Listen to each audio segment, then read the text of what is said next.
আসসালামু আলাইকুম আমার প্রিয় ভাই বোনেরা, আজকে একটা নতুন রেসিপি নিয়ে এসেছি। তো এদিকে তাল তাল আমি চিপটিয়ে নিয়েছি। তো এদিকে আমি একটা তাল নিয়েছি, তো একটা তাল সম্পূর্ণটাই নিয়েছি। তো এদিকে একটা একটা তাল আমি চিপটিয়ে আমি প্রায় আধা ঘন্টার মতো রেস্টে রেখে দিয়েছিলাম, ওটার দেখানো হয়নি। তো আধা ঘন্টা পরে আমি এটি এসেছি। আর এদিকে আমি চালের গুঁড়িটা দিয়ে দিচ্ছি। আপনারা চাইলে এদিকে ময়দা বা আটাও দিতে পারেন। তো আমি এদিকে চালের গুঁড়িটা 2 কাপ দিয়ে দিয়েছি, সাথে 1 কাপ ময়দা দিব। দেখুন, চালের গুঁড়ির সাথে আমি 1 কাপ করে ময়দা দিয়েছি। এই চালের গুঁড়ি এটা আর ময়দা দেখাচ্ছি, ওই যে কালারটা একটু অন্য কালার।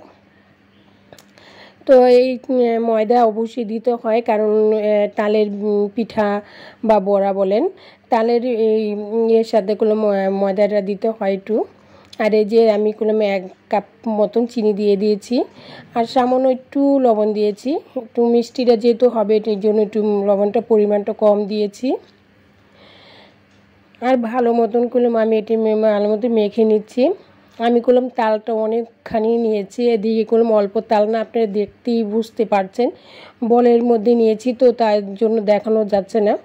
তো আমি কতটুক তাল নিয়েছি, আমি চাল যা নিয়েছি তার অর্ধেক অর্ধেক তাল আর অর্ধেক গুঁড়ি নিয়েছিলাম আর কি, সব মিলিয়ে অর্ধেক হবে আর কি।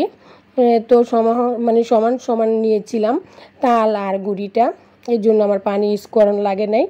ওই তালের থেকে যতটুকু চিনি দিয়ে আর কি পানিটা উঠেছে ওটাই আমি করলাম, এদিকে 1 ফুটও পানি ইউজ করি নি।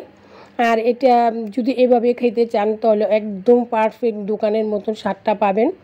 যে দোকানের তালটা বলেন যে এত কীভাবে সম্ভব, এত নরম হয়, এত সফট হয়, এত তালের গ্রান কয়।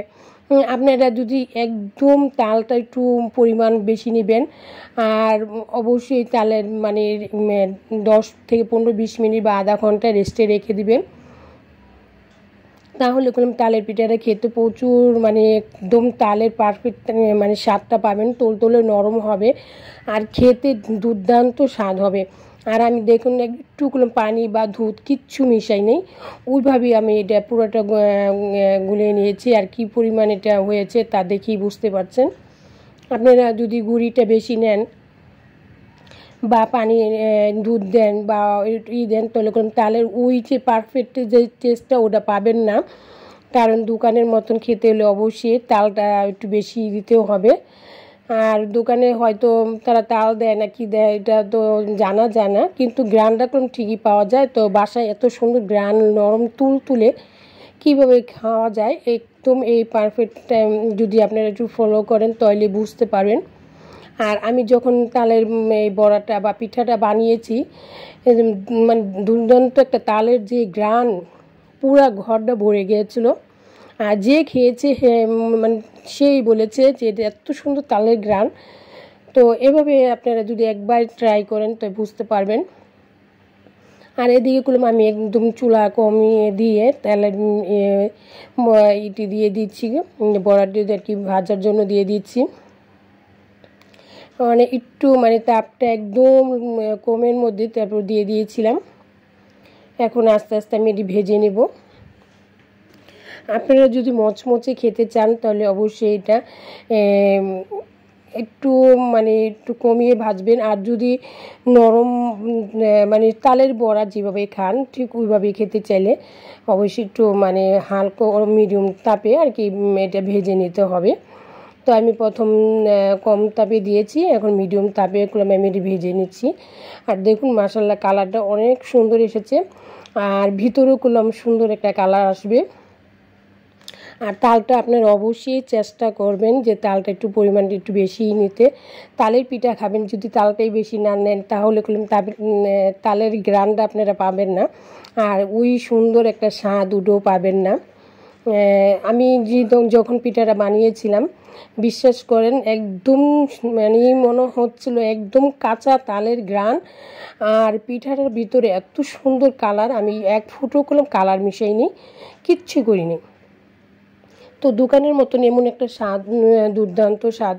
আর পিঠাটা খেতে হলে অবশ্যই আপনাদের এই চিজগুলো মনে রাখতে হবে, না হলে কোনো সুন্দর একটা পিঠা খেতে পারবে না। তালের পিঠাগুলো সবাই বানাতে পারে, কম বেশি সবাই পারে, সবাই এগুলো বানিয়ে খায়, কিন্তু বিশ্বাস করেন এইভাবে যদি তালের পিঠা খেয়ে থাকেন তাহলে বুঝতে পারবেন আসলে কোন জায়গার তফাৎটা আছে তালের বড়াটার কি। যারা পিঠা বলেন তো পিঠা, বড়া বললেন বড়া, তো এভাবে বানিয়ে খাবেন। আমি একবার ভেজে উঠিয়ে নিয়েছি, আমি আবার পরে আরেক দিয়ে দিয়েছি। তো এইভাবে পিঠাগুলো বানিয়ে খাওয়া যায়, খুব সুন্দর একটা পিঠা আসবে। আর এই পর্যন্ত যদি কেউ ভালো লেগে থাকে প্লিজ একটা লাইক দিয়ে দিবেন, আর কমেন্টে জানাবেন কেমন হয়েছে। আর যারা আমার চ্যানেলটা এখনও সাবস্ক্রাইব করেনি চাইলে একটু সাবস্ক্রাইব করে আমার সঙ্গে থেকে যেতে পারেন।